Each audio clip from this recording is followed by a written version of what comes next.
Hey gamers, welcome to 2019. I'm Chris and this is Treantmonk's Temple where knowledge is power. I want to let you know what's going on this year.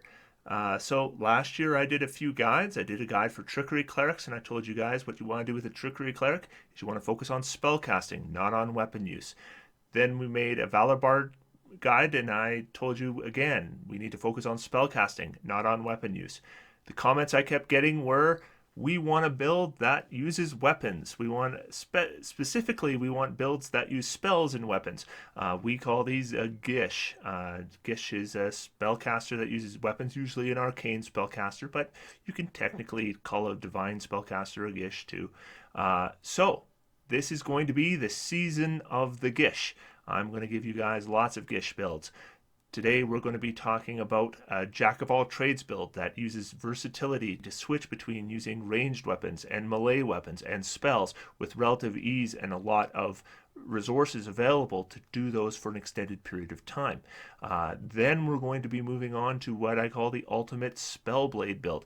This build is going to be all about offense. This build is going to just wreck the enemies. Not a defensive build, not as strong defensively as we're going to see with some other builds, but when it comes to offense and eventually lockdown, this build is just going to be insane.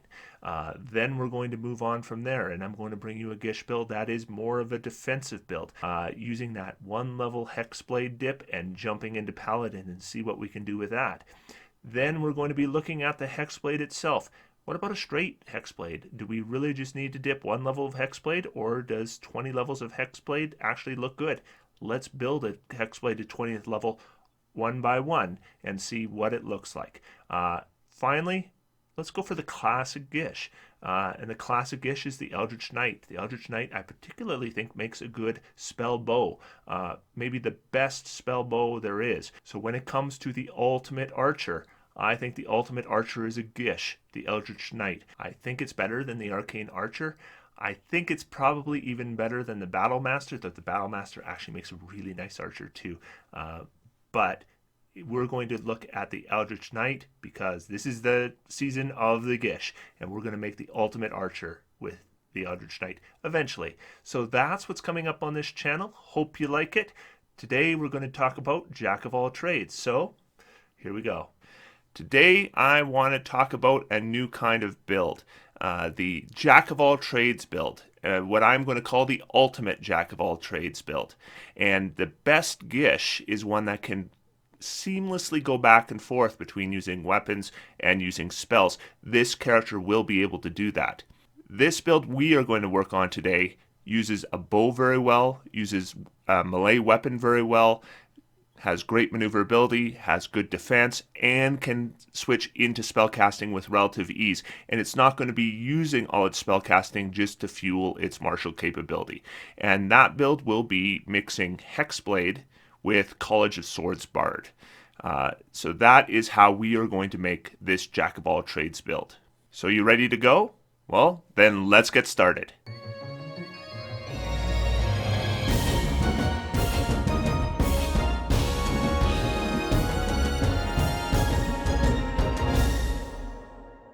So the first thing we need to discuss is how we're going to mix Hexblade and College of Swords. And there's a number of different ways we could go about it. One thing to think about is there's going to be a period of levels where we might not have as many attacks as a straight class fighter or paladin or ranger, especially around that 5th or 6th level. So one common way to do a build like this is you take one level of Hexblade and then you go with Bard. And you just stick with the one level of Hexblade. It gives you your medium armor, it gives you your shields, it gives you the shield spell, it gives you an extra first level casting with each short rest, it gives you the Hexblade curse. So there's a number of things it gives you with just one level. And then you go straight Bard after that, and then you can get right to 19th level on Bard, which means all kinds of the Bard abilities. And the spells are not that far behind what a straight Bard would give you. Another way you could possibly do this is to go with 5 levels of Hexblade. The advantage here is if you take 5 levels of Hexblade, you can then take your Blade Pact, which is going to give you access to certain invocations, including the ability to attack twice, which you'll be able to get right at 5th level, same as fighters and paladins and all that. Now, the disadvantage is, if you're taking 5 levels of Hexblade, then that's only 15 levels of Bard left. You'll never access 9th level spells, and your spell levels will be significantly behind right past that level 5 mark, because it's going to take another 5 levels just to catch up with Bard, and you'll be a 10th level caster who's still casting 3rd level spells. So the way I'm going to do it is more of a balance between those two. I want to take 3 levels of Hexblade. That will get me my Pact of the Blade. It will get me invocations. It'll get me the ability to get that improved Pact weapon. That's going to allow me to do things like bows with my Pact weapon. Gives me a lot more versatility, and this is a versatility build. So I want to have those 3 levels of Hexblade, but I'm just going to take only 3 and then go with 17 Bard. That means eventually I will get 9th level spells, and my spell levels won't be as far behind as they otherwise would be. But I'm still getting a lot of those advantages that I wouldn't get by just taking 1 level of Hexblade. So the next thing you have to think about is how are you going to distribute these levels? And the way I figure it plays best right from first level is to take 1 level of Hexblade, then we're going to go 6 levels of Bard, and then we're going to go back to Hexblade for the last 2 levels. That's going to let us use our Charisma to attack right from level 1. It's going to give us the medium armor and the shields right from level 1. Then we will get our second attack at level 7, and then at level 8 and 9 to get the final 2 levels of Hexblade. And level 9 is really where this build comes together. Everything, all this jack of all trades stuff that I've been talking about, really comes together at level 9. Then level 10 is a big level. Level 11 is big. Level 12 is big. Level 13 is big. And then for the rest of the time, it slows down. But that 9 through 13 is really the apex of this build. This is where it really shines compared to pretty much all other builds that I've looked at. So let's take a look at the build. So here's our D&D Beyond page. As you can see, I have started a character. We're going to call him Jack of all trades, and no homebrew content or anything like that. So the first thing we need to discuss is race. Normally at this point, I'd tell you about all the different races that make good use of this build. In this case, I really only have one recommendation. This is a variant human build. It really kind of depends on taking variant human. I think you end up a fair bit behind if you don't. So we're going to go ahead and take variant human.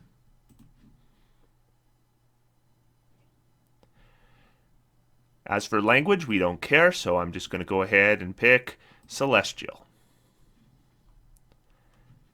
The ability score increases. Of course, one should be Charisma, and then the other should be either Dexterity or Constitution. I'm going to go ahead and take Constitution. Then we get our free skill, and as always, I'm going to take Perception. And then this is the reason we're going to take a variant human, because the feat is so important with this particular build. We want the Warcaster feat with this build. So why do we want the Warcaster feat so bad? Well, first off, of course, for concentration, Warcaster is one way we can mitigate concentration rolls because we get advantage on concentration checks when we take damage. But the main thing here is we can perform the somatic components of a spell when we have weapons and shield in our hands. So if our hands are full, a spell with either a verbal and somatic component or just a somatic component can be cast. Now this does not allow us to cast a spell with a material component, but we have another way to mitigate that. And finally, when a hostile creature's movement provokes an attack of opportunity from you, you can use your reaction to cast a spell at the creature rather than making an opportunity attack. Now in this case, this character is actually going to be reasonably good at using martial weapons, so this isn't a big deal, but it does give us more options when it comes to attacks of opportunity, and options are always a good thing. So the first class we will pick is Warlock for level 1, and we're going to pick 2 proficiencies. Now, because this is a Charisma build, Deception is a good choice, and Intimidation is a good choice. and the otherworldly patron we'll begin with is Hexblade. So what Hexblade gives us is actually a ton right from level 1. First off, we have an expanded spell list, which means we can select Shield and Wrathful Smite as first level spells. I'm not worrying too much about Wrathful Smite, but Shield is a great addition. We also get Hex Warrior. This allows us to get medium armor proficiency and shield proficiency, and you know how I love to have medium armor and shield proficiency with spell users, and martial weapon proficiency. We can also mystically channel our will to a particular weapon. Whenever we finish a long rest, we can touch one weapon that we're proficient with and lacks the two-handed property. When you attack with that weapon, you can use your charisma modifier instead of strength or dexterity for the attack and damage rolls. This is so important for this build. This benefit lasts until you finish a long rest, at which point, of course, we're just going to do it again. But this allows us to change weapons between days if we want to. And if we later gain the Pact of the Blade feature, which we will, this benefit extends to every pact weapon you conjure with that feature, no matter the weapon's type. So, importantly here, this means there will be 2 weapons that we can have this ability on. One through the base Hex Warrior, and one through a pact weapon we conjure. And if we do one that's a melee weapon and one that's a ranged weapon, then we will have Charisma for both our melee attacks and our ranged attacks. And finally, we get the Hexblade Curse. Starting at first level, you gain the ability to place a baleful curse on someone. As a bonus action, choose one creature you can see within 30 feet of you. The target is cursed for 1 minute. The curse ends early. If the target dies, you die or you are incapacitated. Until the curse ends, you gain the following benefits. You get a bonus to damage rolls against the cursed target, equal to your proficiency bonus, so this scales with level. Any attack roll you make against the cursed target is a critical hit on a 19 or 20 on the d20. So if you want to go ahead and make something like a crit fishing build, this is a way you can do that. This particular build doesn't fish for crits, but I'll always take an increased crit chance. And if the cursed target dies, you gain hit points equal to your warlock level plus your charisma modifier. Not a bad thing to have when you're working on D8 hit points instead of D10s or D12s like many of the martial classes have. So now we're going to go into our ability score generation, and as usual, I will just use the standard array. With point buy, I probably wouldn't go much different than this anyway. The first thing I'm going to do is I'm going to take that 15, put it in charisma. That's going to give me a 16 total charisma score, or the +3 modifier. That is a must. The second thing I'm going to do is I'm going to put a 14 in dexterity. That's going to give me the maximum armor class possible when mixed with medium armor. Then I'm going to take a 13 constitution, which becomes a 14 because we've added a +1 through human. That means we're going to have a decent bonus on our hit points and on our constitution saving throws. Now, how we place the rest doesn't matter all that much. Strength, intelligence, wisdom. This build isn't really going to rely on any of those things very much. In this case, what I'm going to go ahead and do is I'm going to put the 12 in wisdom because it adds to my perception.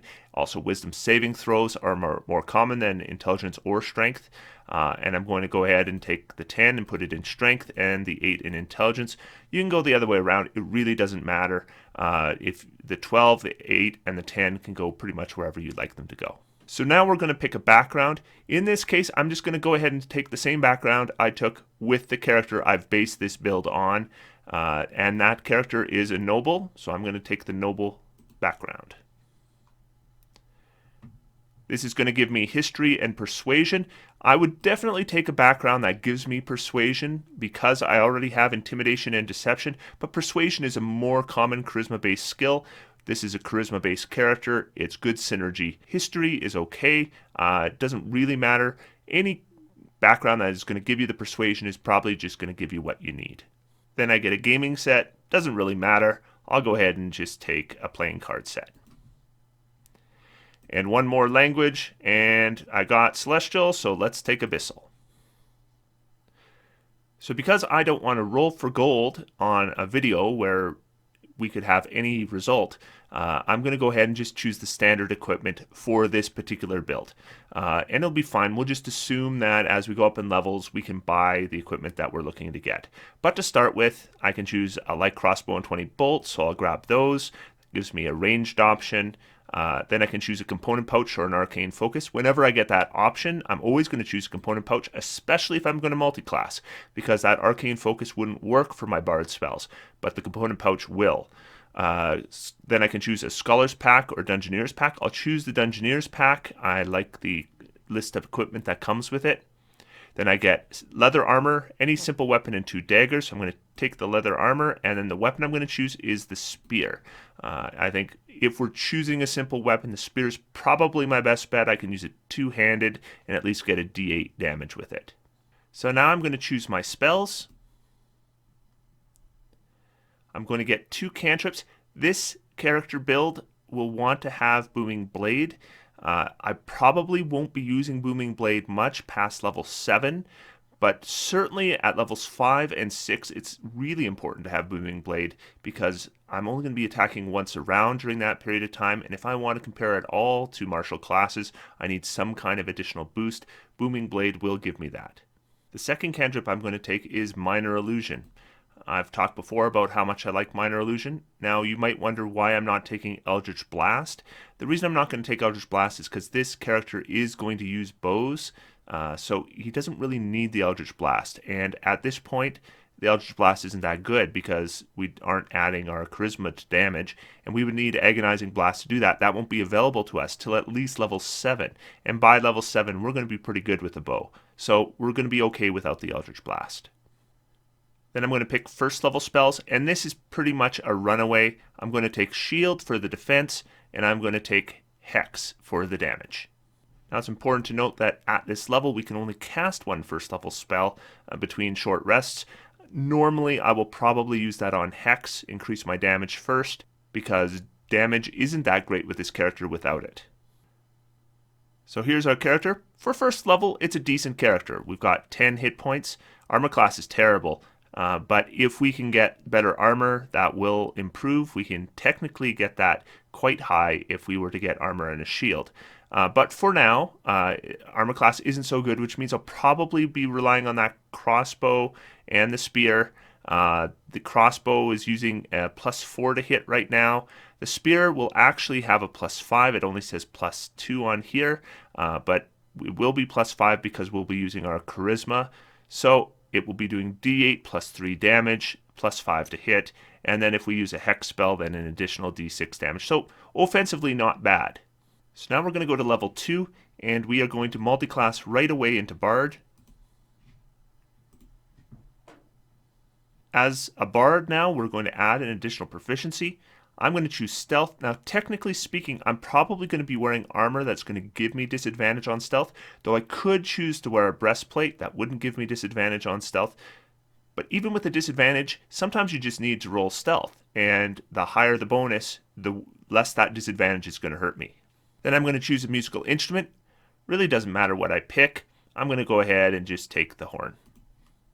So as a first level bard, we will get Bardic Inspiration. We'll be able to use it 3 times a day to add a d6 to an ally that they can use on an ability check, an attack roll, or saving throw. So a reasonably good ability considering we only have 1 level of bard so far.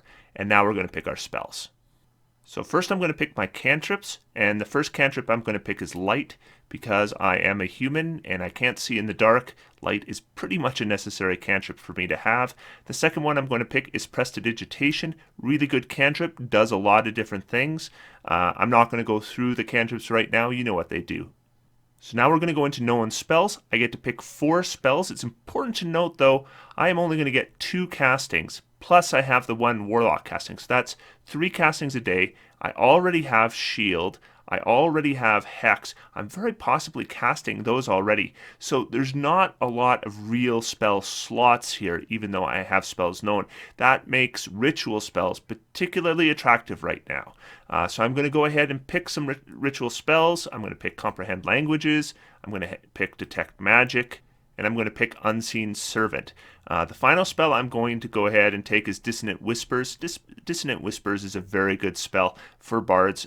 You whisper a discordant melody that only 1 creature of your choice within range can hear, racking it with terrible pain.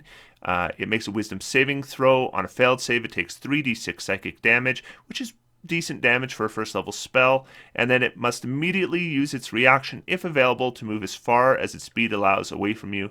This has all kinds of tactical uses, of course, particularly when you have allies nearby who can potentially take attacks of opportunity. So back to our character now.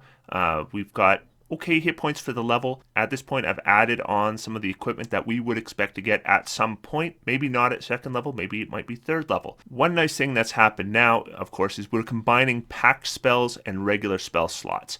That means the first level spell I'm going to cast will always be using a packed slot, because then I can get that back on a short rest.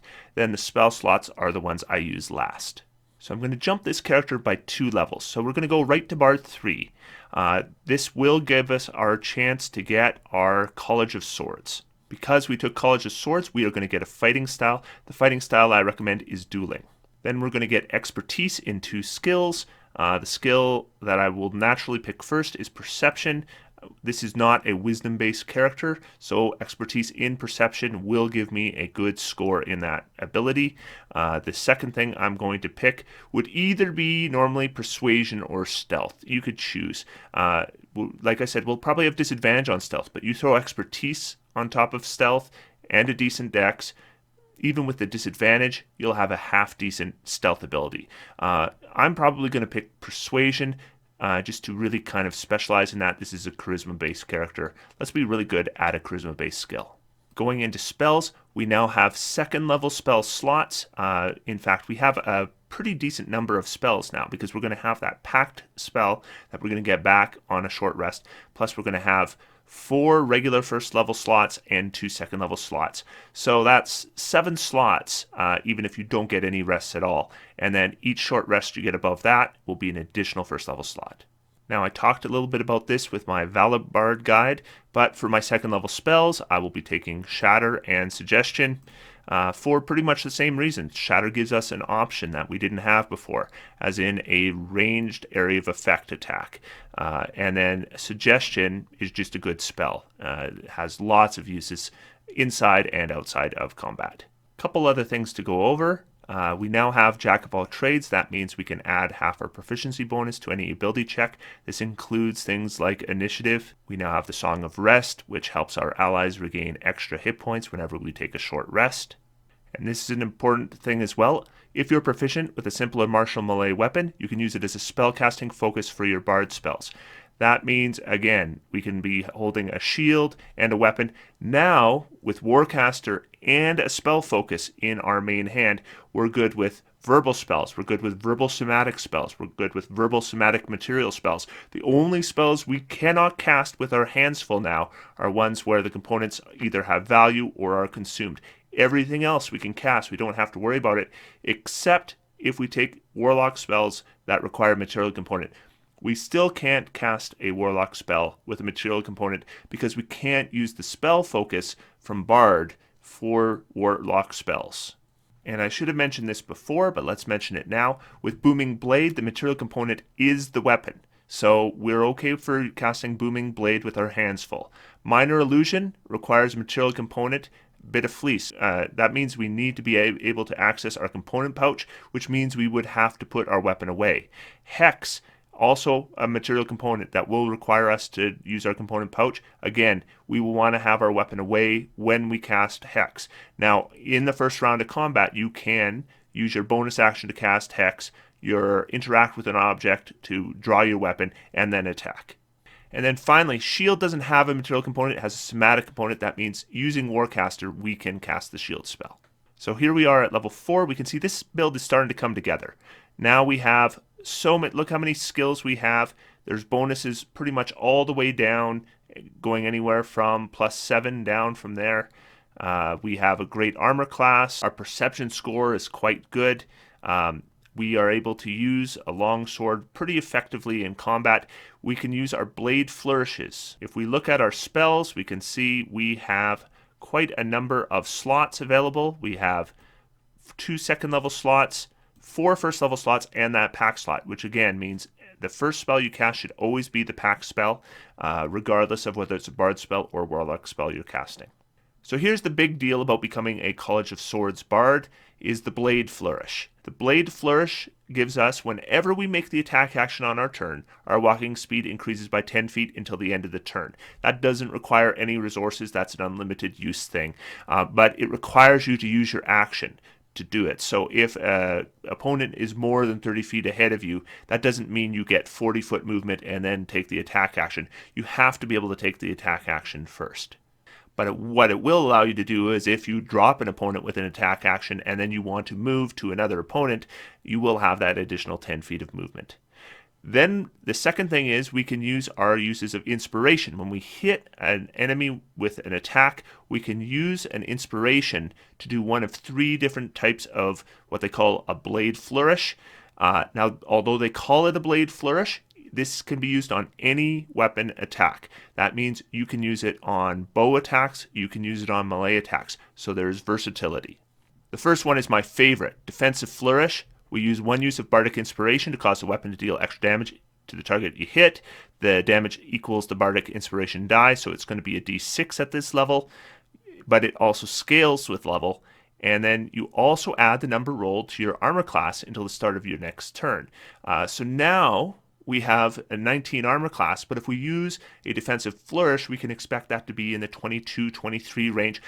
Plus, we have the shield spell, which means we can get in the range of 25 to 30 for armor class at need. It uses a couple resources, but just think of how defensive that is compared to pretty much anything else you can make. If you want to go all offense, you've got the slashing flourish. This is more for creatures that are clustered together. You can do your extra damage to the creature you hit and the creature beside it. And then the final one is kind of an interesting ability. You use 1 use of your bardic inspiration. Again, you do extra damage equal to the die. In addition, you can also push the target up to 5 feet away from you, plus a number of feet equal to the number you roll on that die. You can immediately use your reaction to move up to your walking speed to an unoccupied space within 5 feet of the target. Now, most obviously, you would do this with a melee weapon, so you attack somebody, push them back 5 feet, and then you move in and you attack them again. But one way this can be used in a more interesting way is imagine if you're using a bow. Now we can push the target with the bow, and then we may be able to move a long distance in order to get within 5 feet of the enemy, as long as it's within our movement rate. Keep in mind, of course, because we've taken the attack action, our movement rate went up by 10 feet. So now we could be pushing that opponent up to 40 feet away from us, and then we could use our reaction to move within 5 feet of that enemy, and we haven't used our movement yet. So then we could move another 40 feet after that. That's potentially 80 feet of movement without casting any spells.